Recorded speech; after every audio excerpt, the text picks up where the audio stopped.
That's right. Well, we're gonna take some questions. Okay, we got Jenny here. She says she loves the new album. What's my favorite song on the new album? God, that's a hard question. It's really hard to pick from it's really hard to pick when you just finish one. I love Amy I mean, you know, that one we just heard, Restless Dream, is another favorite. But I gotta say, it's kind of a, you know, one day to the next. I sort of have different favorites. All right, cool. We got a Katie Carlo here. What can we expect for the Hartford show on Thursday? Well, it's just gonna be. I mean, we're gonna play as a rock and roll show. It's gonna be the band.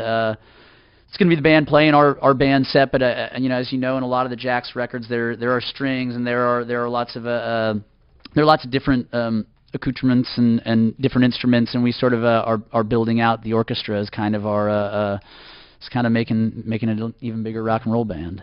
All right, cool. What else we got here? Okay, what was the inspiration for the song Amy I?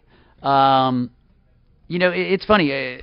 Amy I was a song I wrote with a buddy named Matt Thiessen. He plays in a band called Reliant K, and it sort of started with just this little chord progression. I went out to visit him in Tennessee, and it was snowing in Tennessee that week, and I came outside, and, you know, I actually looked out my window of the guest room, and sort of right away the line "Snow on the Ground in Tennessee" was sort of the first thing I thought to write, and so I started that line, and he and I kind of dove into this idea of loneliness as it relates to cold, and this idea of how kind of past loves can sort of come back and haunt you.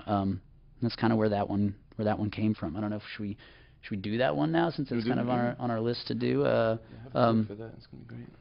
What's that? You want to hit that one? I have a pick for it. Oh yeah, cool. Yeah, all right, sounds good.